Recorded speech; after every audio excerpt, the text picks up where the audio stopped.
সিরাজগঞ্জের রাস্তার পাশে পেঁয়াজ রসুনের হাট। প্রচুর পেঁয়াজ রসুনের সমারোহ ঘটেছে। পেঁয়াজ বিক্রি হচ্ছে 700 থেকে 800 টাকা মন দরে। অন্যদিকে রসুন বিক্রি হচ্ছে 2000 থেকে 2200 টাকা মন দরে। এতে কৃষকদের বিঘা প্রতি 5 থেকে 10,000 টাকা ক্ষতি হওয়ার সম্ভাবনা রয়েছে। অন্যদিকে মাঠে এখনও প্রচুর পেঁয়াজের আবাদ লক্ষ্য করা গেছে। এতে হয়তো দেশে এবছর পেঁয়াজের ঘাটতি হবে না, কোনো প্রকার পেঁয়াজ আমদানি করতে হবে না। কিন্তু আমাদের কৃষকরা তো তাদের ন্যায্য মূল্য পাচ্ছে না।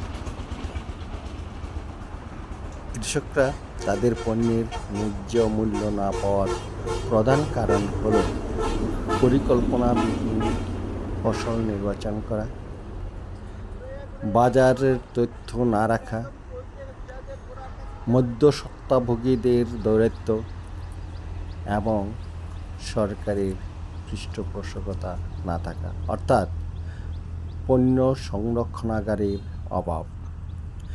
যদি কৃষকরা তাদের ন্যায্য মূল্য পেতে হয়, তাহলে বাজার জরিপের মাধ্যমে ফসল নির্বাচন করা,